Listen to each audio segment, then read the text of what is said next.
Welcome to my boring day. হ্যাঁ, ওহো, পেছনে তো কি জানি আসলে কি সরাবো। এটা ঘটনা হচ্ছে কি জানেন, আমার রুমমেট নাই, সো আমি এটা উপরে রাখছি। যখন ও ফিরে আসবে অবশ্যই এটা এখানে থাকবে না।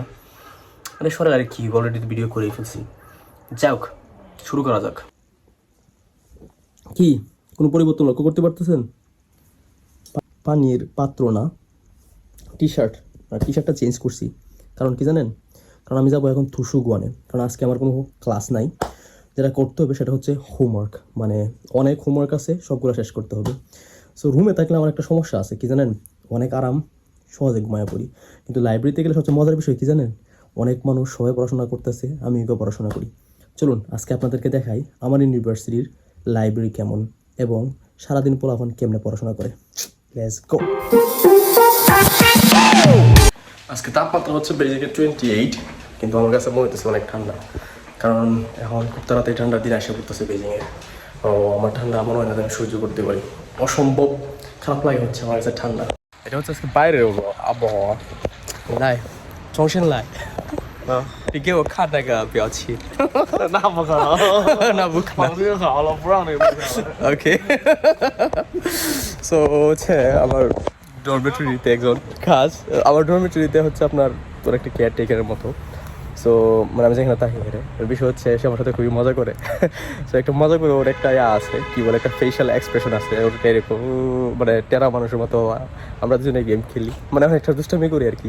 যাই হোক, যেটা করতেছিলাম, আমি তো লাইব্রেরিতে যাইতে হইব, কথা বলে লাইব্রেরি যাওয়া লেট হয়ে যাবো। চলেন লাইব্রেরি, স্ট্রেইট লাইব্রেরি নাও। আমার এখান থেকে লাইব্রেরি হচ্ছে আপনার 15 মিনিট, মানে সাইকেল দিয়ে।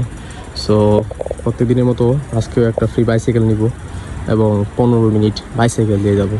চলেন জার্নি স্টার্ট করি আবার। বেইজিংয়ের সবচেয়ে কষ্টের বিষয় কি জানেন, আমার কাছে বেইজিংয়ের আবহাওয়া মনে হয় ফিক্সড নয়। এই মনে করেন কখনো ঠান্ডা, আবার এই মনে করেন কখনো গরম। সেই একটা বাজে অবস্থা বেইজিং, বুঝছেন। আমার কেন জানি বেইজিং ভয় লাগে। আর বেইজিং আসার পর আমি আরও কাইলে হয়ে গেছি। আমি জানি না, বেইজিং আমি সব ভিডিও করতে ভয় পাই, কারণ আগে একটু সাদা ছিলাম, বেইজিং আমার কেন বানায় দিছে। কারণ বেইজিংয়ের ওয়েদার আসলে খুবই খুবই আনপ্রেডিক্টেবল।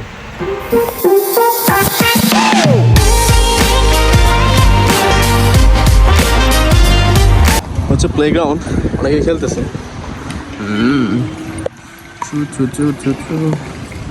জানেন আমি কি গান গাইবো, অনেক গান তো পারি না, এই জন্য মুখ দাইতেছে ছুট ছুট ছুট ছুট ছুট ছুট ছুটই বলতেছি। কি এক অবস্থা।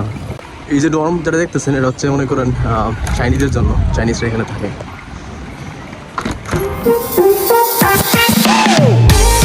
সাইডে যারা দেখতেছেন এটা হচ্ছে প্লেগ্রাউন্ড, বুঝছেন। এখানে সবাই খেলাধুলা করতেছে। দেখেন আমি একটু ভালো স্টুডেন্ট, হোমওয়ার্ক করতে যাই, আসলে ভালো স্টুডেন্ট না, আমিও খেলাধুলা করি। সমস্যা হচ্ছে আজকে আমার হোমওয়ার্ক করতে হইব, না করলে ডেডলাইন মিস করবো। ডেডলাইন মিস করলে বুঝতে পারেন কী হতে পারে, নাম্বার কমে যাবে, নাম্বার কম পাওয়া যাবে না। কারণ স্টুডেন্ট তো মনে করেন রেজাল্ট একবার কমে গেলে আর বাড়ানোর কোনো সুযোগ নাই, তাই না? চলেন খেলাধুলা দেখানো যাবে, অন্য দিন দেখাবো লাইব্রেরিতে যাই।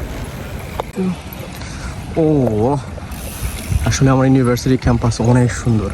আপনি যখন বেরোবেন এভাবে হাঁটবেন ক্যাম্পাসের মধ্যে, দেখবেন কেউ দৌড়াইতেছে, কেউ সাইকেল চালাইতেছে, অসাধারণ পরিবেশটা। দেন কত সুন্দর। এই লাইটটা অফ কেন? এটা মনে হয় সন্ধ্যায় যে ডিসপ্লে অন হবে, অনেক লেগে থাকা বাসে, বেশিরভাগই বুঝতে পারি না, তারপরেও ভালো লাগে দেখতে।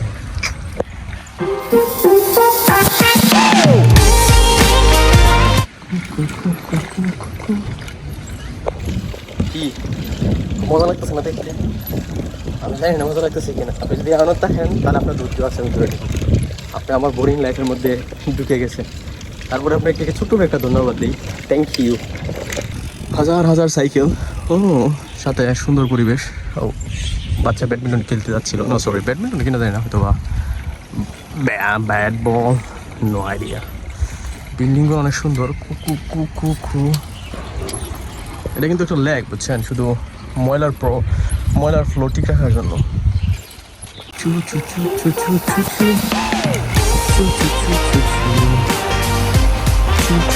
এটা হচ্ছে আমার ইউনিভার্সিটিতে সুপার মার্কেট, মানে ভিতরেই আপনি যদি কোনো কিছু কিনতে চান এখানে কিনতে পারবেন। কিন্তু সমস্যা হচ্ছে একটু এক্সপেন্সিভ, অনলাইনে কেনাটাই ভালো। চাইনাতে সব কিছু অনলাইনে অনেক সস্তা। আবার দেখাবেন আইসা পড়ছি, ওই যে সামনে যারা দেখতেছেন ওইটাই হচ্ছে আমার ডেস্টিনেশন। আঙ্গুল দিয়ে দেখাইতাম কিন্তু সুবিধা নাই, কারণ হচ্ছে ফোন ধরে রাখছি। তো এখানে সাইকেল পার্ক করতে হবে। একটা বিষয় বলি, এখন দেখতেছেন অনেক সাইকেল যখন মনে করেন সময় শেষ হয়ে যাবে, মানে 10টায় লাইব্রেরি বন্ধ হয়ে যায়, 10টার সময় এখানে আসলে একটা সাইকেল পাওয়া যাবে না, বিশেষ করে ফ্রি সাইকেলগুলো যেখানে মালিকাধীন ওরা ওইগুলোর থাকে, বাকি সবগুলো মনে করেন পাওয়া অনেক কঠিন। তারপরে চলুন দেখি কোথায় সাইকেল পার্ক করা যায়। এটা হচ্ছে আশেপাশের দৃশ্য। এই যে যেটা দেখতে পাচ্ছেন এটা হচ্ছে তুসু গুয়ান, মানে চাইনিজে, আর ইংলিশে হচ্ছে লাইব্রেরি। আর বাংলাতে জানি কি, আপনারা অবশ্যই জানেন বাংলাতে কি, তাই না? তো এসে গেলাম আমি তুসু গুয়ানে। এখানে কত সুন্দর ফুলের গাছগুলো রাখা হচ্ছে, অনেক পরিপাটি, তাই না? সো ভিতরে যাওয়ার পর থেকে আমি হয়ে যাবো বোবা, মানে আমি কথা বলতে পারবো না, কারণ জানেনই তো মানে লাইব্রেরির ভিতরে একটু শান্ত থাকতে হবে। সো আপনারা বুঝে নেবেন আমি কী করতেছি। চলেন ভিতরে ঢোকা যাক।